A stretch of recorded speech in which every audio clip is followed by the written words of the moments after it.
Les dramas politiques n'arrêtent pas de s'enchaîner. Il y a Bruno Retailleau qui a annoncé qu'il allait travailler sur la dissolution de la jeune garde de Raphaël Arnaud. Donc c'est pas encore acté, mais il travaille dessus et il veut activement en finir avec cette organisation criminelle dirigée par le député de la France Insoumise, Raphaël Arnaud.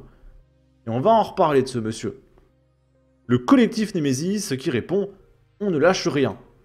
Et il y a une pétition qui a recueilli 14 430 signatures. Ça n'arrête pas, hein. Il y a 2 secondes, il y a 20 secondes, il y a 1 minute. La jeune garde doit être dissoute. L'impunité de l'extrême gauche, c'est terminé. Et on a un petit Raphaël Arnaud avec des yeux démoniaques et des cornes de diable. La jeune garde, un groupuscule d'extrême gauche, multiplie depuis plusieurs années les actes de violence et les menaces à l'encontre des militantes de Némésis. Malgré des faits avérés et des condamnations judiciaires, cette organisation continue d'agir sans être inquiétée. Leur leader, Raphaël Arnaud, siège même à l'Assemblée nationale en qualité de député, malgré ses fiches S. L'article 212-1 du Code de la sécurité intérieure prévoit la dissolution des groupes incitant à la haine et à la violence. Or, la jeune garde est impliquée dans des agressions, dont une attaque très méchante, de confession juive, face à un adolescent. Des condamnations, notamment celles de leur ancien porte-parole pour violence en réunion, des menaces de mort, notamment un enregistrement dans lequel on l'entend menacer de mettre une balle dans la tête d'Alice Cordier, et nous demandons donc au ministre de l'Intérieur, M. Bruno Retailleau, de prendre les mesures nécessaires pour dissoudre la jeune garde et mettre fin à ses agissements. Je suis assez étonné parce que le collectif Némésis ne demande pas la destitution de Raphaël Arnaud, c'est quand même lui qui est à la tête de la jeune garde.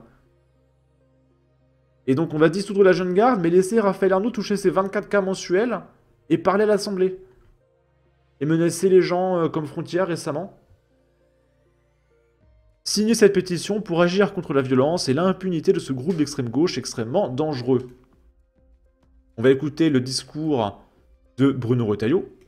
Monsieur le député, vous avez raison, le 1er mai, c'est une date symbolique qui doit pouvoir réunir celles et ceux qui sont attachés à la valeur du travail et qui doit permettre, et notamment aux grandes organisations syndicales, de défiler dans la tranquillité. C'est la raison pour laquelle, il y a quelques années au Sénat, j'avais promu un texte qui a depuis été adopté contre la dissimulation du village, vous savez, notamment pour les Black Blocs qui entravaient ces manifestations. Et vous avez raison, puisque un certain nombre d'individus appellent au contournement des règles qu'a édictées la préfecture de police. Le préfet de police, à juste titre, vient de signaler à la justice les propos d'un individu qui est d'ailleurs par ailleurs un attaché parlementaire d'une députée insoumise. Il incitait à contourner le dispositif précisément de la préfecture de police. Celui-là même... Je crois qu'il parle de Richie Thibault. Et d'ailleurs, il y a Yael Braun-Pivet qui a porté plainte contre lui. Il se passe beaucoup de choses en ce moment. Je vais essayer de retrouver ça, ça va pas être difficile. Si je tape Yael Braun-Pivet... Et donc elle a annoncé porter plainte contre Thibault Richie. À l'Assemblée nationale, le respect des règles est un devoir, et encore davantage pour ceux qui y travaillent. Après l'intrusion de M. Richie Thibault, qui est un parlementaire de Ercilia Soudé, j'ai porté plainte et pris des mesures strictes pour préserver la sécurité et l'ordre public. Je ne laisserai rien passer. Donc voilà, vous avez le contexte. Même fait l'objet de trois autres signalements au procureur, un autre par le préfet de police et 2 autres du ministère de l'Intérieur. Nous ne le laisserons pas passer. Vous m'interrogez précisément sur la jeune garde. Nous ne pouvons dissoudre que lorsque nous avons des faits, que lorsqu'il y a un dossier qui est établi. Eh bien, je veux vous confirmer que dans quelques heures, la procédure contradictoire contre la jeune garde, qui doit amener, je l'espère, à cette dissolution, sera engagée. Nous sommes dans un pays où la règle de droit est importante. Ça sera l'occasion pour la jeune garde de faire valoir ses droits et c'est l'occasion pour nous d'amener, j'espère, à son terme la procédure de dissolution. Merci beaucoup, monsieur. Je pense que Bruno Retailleau, c'est la personnalité politique qui me plaît le plus en ce moment. Et je pense que s'il fait pas grand-chose, c'est parce que ce système est paralysé, hein. Il y a trop de corruption. Et ce qui manque à Bruno Retailleau, c'est de mettre en place un dodge, de tout balayer pour qu'il puisse faire ce qu'il veut. Voilà.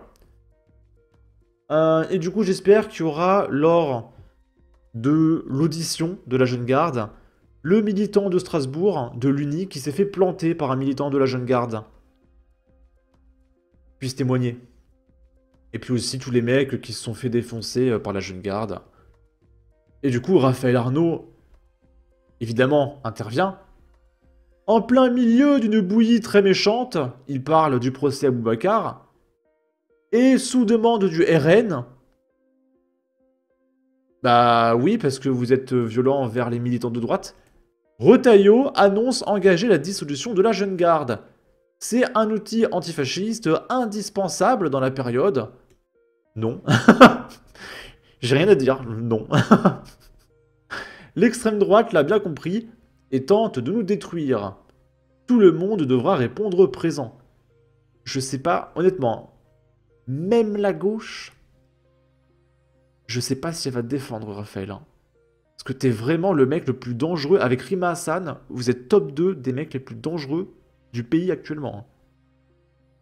Je suis même pas sûr que t'aies le soutien des filles. Il y a Manès Nadel qui le soutient, mais c'est un lycéen. Hein, il a un quotient intellectuel de 12, il a contrôle de maths de main. Et du coup, il dit solidarité et soutien à nos amis de la Jeune Garde menacés de dissolution. Nous sommes tous Antifa. Je pense qu'il a absolument aucune connaissance sur rien au niveau de la Jeune Garde, c'est pas possible. C'est un lycéen, donc... Enfin, je comprends pas pourquoi il l'ouvre et pourquoi il a autant de followers. Moi, je le suis parce que du coup, je fais des vidéos. Mais je veux dire, il est suivi par Moussa de l'Art Info, Lucie Castet, 62 000 abonnés. Le mec est lycéen. Il ne connaît rien à la vie. Hein. Il connaît rien à la vie, à la politique, à l'économie. Je comprends pas. Tu me diras, il a sa place à la France Insoumise, hein, du coup. Et du coup, il y a Alice Cordier qui répond « Tu réfléchiras la prochaine fois que tu me menaceras de me mettre une balle dans la tête. » Elle a bien répondu. Tu mens et tu le sais, du coup. C'est vrai que ça n'a jamais eu lieu. Ça n'a jamais eu lieu. Ok, ok. Magelia qui nous dit « Menacer une dame de lui mettre une balle dans la tête, c'est quoi ? Pleure en silence, s'il te plaît. Personne ne sera là et tout le monde est bien content de la dissolution de tes crapules d'extrême gauche. Tout le monde déteste la Jeune Garde fasciste. » Voilà, on a fait le tour. Sur ce, n'hésitez pas à donner votre avis, votre opinion, à partager, liker, commenter. Ça aidera au référencement de la vidéo sur YouTube. Abonnez-vous, suivez-moi sur Twitter. Prenez soin de vous. Salut!